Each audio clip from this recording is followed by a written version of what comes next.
Sa video ito, ituturo ko sa inyo kung paano loadan ang inyong Globe or TM na retailer SIM gamit ang inyong GCash account. Kaya tara, samahan nyo ko at panoorin natin ang video na to. Pero bago yan, sa mga hindi pa nakasubscribe sa akin, kayo na ang bahala. So para makapag-load tayo sa ating Globe or TM na retailer SIM, kailangan muna nating mag-download ng application. So punta muna tayo sa ating Google Play Store.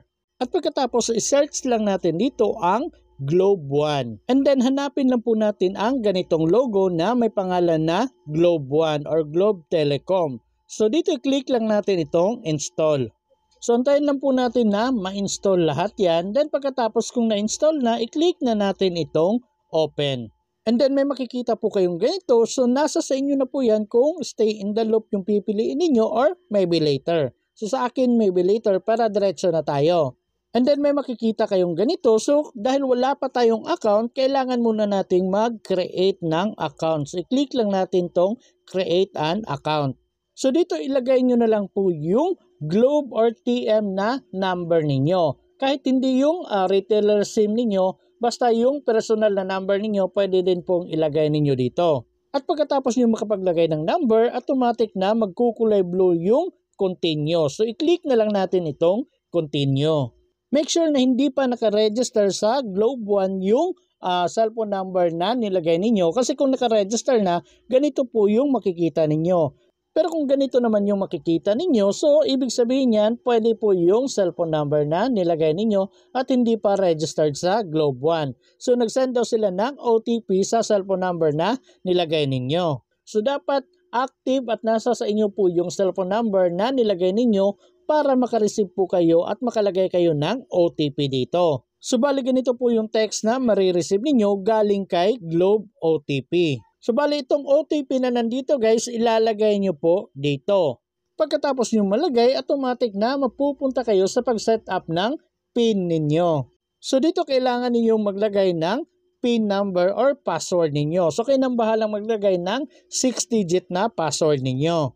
And then kung nakalagay na kayo, mapupunta naman kayo sa paglalagay ng confirmed PIN. So kailangan ulitin nyo yung PIN na nilagay ninyo kanina for confirmation. After that, may makikita na kayong ganito dito sa baba. So before daw kayo mag-create ng account, so dapat i-agree nyo ang terms and condition nila. So kung gusto nyo basahin yung data privacy at yung privacy policy ng Globe, pwede nyo pong i-click itong mga kulay blue dito sa baba. Pero kung okay na at agree naman kayo sa lahat, pwede nyo na pong i-click itong I agree. And then may makikita kayong ganito kung gusto nyo ba daw i-enable yung biometrics para once mag-login kayo, biometrics na yung gagamitin ninyo at hindi na yung password. Pero nasa sa inyo na po yan, pero sa akin, skip ko lang po muna. And then may makikita kayong ganito, welcome to Globe. So dito para makapag-proceed tayo, dapat daw mag-set up tayo ng nickname natin. So kayo na bahalang maglagay kung ano yung nickname na ilalagay ninyo. Kasi ang nickname po ang makikita sa dashboard ninyo. So kagaya sa akin, Dub Tutorial yung nilagay ko. So kung okay na tayo dyan, proceed na natin. I-click na natin itong let's go. So pagkatapos niyan, antay-antayin nyo na lang maglo-loading yan ng kaunti. And then may makikita kayong ganito. So kung gusto nyong i-tour kayo sa dashboard nila, pwede nyong i-click itong yes, let's start. Pero kung okay na kayo dyan, pwedeng i-click nyo na ang no thanks. And then makakapasok na tayo sa Globe One account natin. So nandito po yung nickname na sinasabi ko. So ito po yung makikita ninyo sa inyong dashboard. So ngayon dahil gusto nating malaman kung paano loadan yung Globe or TM na retailer SIM natin, so dito tayo sa baba. So hanapin lang natin itong buy load dito. So ito po itong my square. And then may makikita po tayong ganito. So dito sa baba guys, ilagay nyo po yung Globe or TM na retailer SIM ninyo. So make sure tama po yung nilagay ninyo at kung okay na, i-click nyo na po itong choose account. And then mapupunta na tayo dito sa pagbili ng load. At dahil sa Globe or TM na retailer SIM yung gagamitin natin, so i-click natin itong retailer dito, itong nandito sa taas. So ang pwede nyong i-load dito ay 20 pesos hanggang 5,000 pesos. So hindi pwedeng bababa ng 20 at hindi naman pwedeng lalagpas ng 5,000 pesos. So na-curious ako, nilagay ko nga 5,001 pero hindi talaga pwede. So 5,000 pesos lang yung maximum niya. So pwede kayong pumili dito guys kung magkano yung amount na ilalagay ninyo or ipapaload ninyo. Pero kung wala dito yung amount na gusto nyong i-load, kagaya niyan 200 yung ipapaload ko. So ang nandito 100 and 300. So pwede nyo pong i-type dito kung magkano yung amount na ipapaload ninyo. So ngayon ang ilo-load ko talaga is 1,000 pesos. So ito yung i-click ko or pwede nating i-type dito. So pagkatapos niyan dito na tayo sa baba. So dito guys, bago kayo mag-proceed sa buy load, click muna kayo ng payment option. So dito i-click muna natin ito.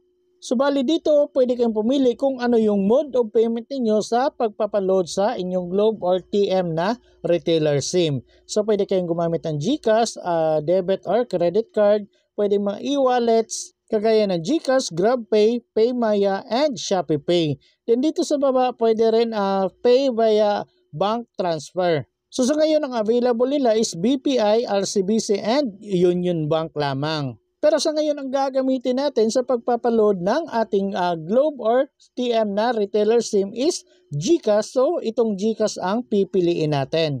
So bali dalawa po ang nandito, save a GCash number and GCash unsave. So ang pipiliin natin ay save a GCash number kasi next time kung magpapaload tayo, automatic nang nakasave yung GCash number natin. So bali less hassle na siya. Pero kung gusto niyo naman na hindi i-save yung GCash niyo, click nyo tong GCash unsave. Pero sa atin, ang pinili natin ay save a GCash number. So ito yung i-click natin. Then pagkatapos i-click na natin itong choose. And then mababalik na tayo dito. So makikita na natin yung save a GCash number na pinili natin. So para makapag-proceed tayo, click na natin itong buy load. And then mag-aantay-antay lang tayo para malink yung GCash account natin sa Globe One. Then pagkatapos may makikita tayong ganito, i-click na lang natin itong next. And then may makikita kayong ganito na kailangan yung maglagay ng OTP. So may magte-text na GCash sa inyo and nandun yung OTP. So ilagay nyo na lang po dito. At pagkatapos nyo malagay, i-click nyo na po itong next. Pagkatapos ilagay nyo na lang po yung PIN number ng inyong GCash dito. And then kung okay na, i-click na natin itong next. And then may makikita tayong ganito. So i-click na lang natin itong link. At pagkatapos maglo-loading yan ng kaunti para malink na yung GCash account niyo sa Globe One. Then may makikita na kayong ganito. So dito i-click na natin itong continue to payment. At maglo-loading na naman yan ng kaunti. Then automatic nang makikita nyo na ito. So may nakalagay na purchase successful. Tapos nandito yung amount na niload ninyo, tapos nandito yung cellphone number or retailer SIM na pinaloadan ninyo at kung magkano yung amount, tapos nandito rin yung reference number. So screenshot nyo na lang po yan kasi if ever hindi dumating yung load, may pruweba kayo na nag-load talaga kayo and nandito naman yung reference number. So bali ganun lang kadali loadan ang inyong Globe or TM na retailer SIM gamit ang inyong GCash.